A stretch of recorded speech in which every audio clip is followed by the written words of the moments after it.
ഫ്രണ്ടിനോട് നമുക്ക് എന്തും പറയാം. എന്താ കാരണം? കൂട്ടുകാരൻ നമ്മളെ ചങ്കാണെന്നൊക്കെ പറയില്ലേ അല്ലേ? ചങ്കാണ്, കരളാണ് എന്നൊക്കെ പറയില്ലേ? അതേപോലെ തന്നെ ഗുരുവായൂർ ചങ്കാണ്. അതാണ് ഭഗവാന്റെ പ്രത്യേകത. ഏട്ടനായിട്ട് കാണണോ? ഏട്ടനായിട്ട് കാണാം ഗുരുവായൂരപ്പനെ. കാമുകനായിട്ട് കാണണോ? അങ്ങനെ കാണാം. അച്ഛനായിട്ട് കാണണോ? അങ്ങനെയും കാണാം. ഇനി അതല്ല ഗുരുനാഥനായിട്ട് കാണണോ? അങ്ങനെയും കാണാം. എന്തായിട്ടും കാണാം. കുട്ടിയായിട്ട് കാണണോ? ബാലായ നീലവപുഷേ നവകിങ്കിണീക ജാലാവിരാമ ജഗനായ ദിഗംബരായ ശാർദൂല ദിവ്യമഗഭൂഷണഭൂഷിതായ നന്ദാത്മജായ നവനീതമുഷേ നമസ്തേ. വില്ലുമംഗലത്തിന്റെ ശ്ലോകമാണ്. എന്താണെന്നറിയോ? പാലായ നീലവപുഷേ നവകിങ്കിണീക. എന്താ പറഞ്ഞാല് നീലം കട്ടേ എന്നാണ് വിളിച്ചത്.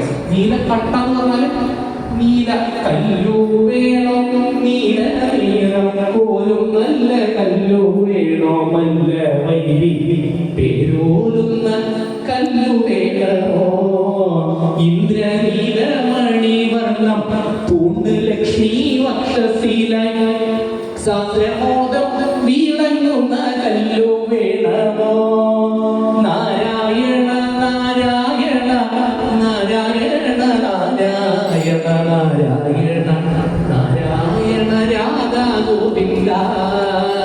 അതായത് ഇന്ദ്രനീല കല്ലുപോലെയുള്ള നീലക്കട്ടയാണ് ഗുരുവായൂരപ്പൻ എന്നാണ് വില്ലുമംഗലം പറയുന്നത്. അങ്ങനെ പറഞ്ഞാൽ ഒരു ചെറിയ സാധനം, അങ്ങനെ പറയാം, ചെറിയ കുട്ടി, ഒരു ഉണ്ണി പൂന്താനത്തിന്റെയും കുറൂരമ്മയുടെയും വില്ലുമംഗലത്തിന്റെയൊക്കെ മടിയിൽ കിടന്ന് വരുന്നിടത്തും ഗുരുവായൂർ ശ്രീലകത്തോടെ ഓടിക്കളിച്ചിട്ടുള്ള ആ പൊന്നുണ്ണിക്കണ്ണനായിട്ടുള്ള ഭഗവാന്റെ സ്വരൂപമാണ് വർണ്ണിച്ചത്. എന്തുമാത്രം വേഷം? ഒരു പട്ടുകോണകം മാത്രമേ ഉള്ളൂ. ചുവന്ന പട്ടുകോണകം. ബാലായ നീലവപുഷേ നവകിങ്കീണീക ജാലാവിരാമ ജഗനായ ദിഗംബരായ. അയ്യോ, അതുമില്ല. വില്ലുമംഗലം എനിക്ക് പിഴച്ചതാണ്. വില്ലുമംഗലത്തിന് പട്ടുകോണവും കൊടുത്തില്ല. ദിഗംബരായ തുണിയില്ലാത്തവനെ അങ്ങനെ പറഞ്ഞു. തുണി ഉടുക്കാത്തവനെ നിനക്ക് നമസ്കാരം. എന്താണ്? അത് അശ്ലീലല്ല. തുണി എടുക്കുന്നതിന്റെ അർത്ഥം രണ്ടർത്ഥം പറയാം. ചെറിയ കുട്ടിയോട് നമ്മൾ ഒരു ഉടുപ്പ് കൊടുക്കാറില്ല അല്ലേ? ചെറിയ കുട്ടിയോട് നമ്മൾ ഉടുപ്പിടാറില്ല. അവർക്ക് ചൂടെടുത്ത് പറഞ്ഞാൽ ഫ്രീ ആണല്ലേ? ചെറിയ കുട്ടിയോട് നമ്മൾ കൊടുക്കാറില്ല.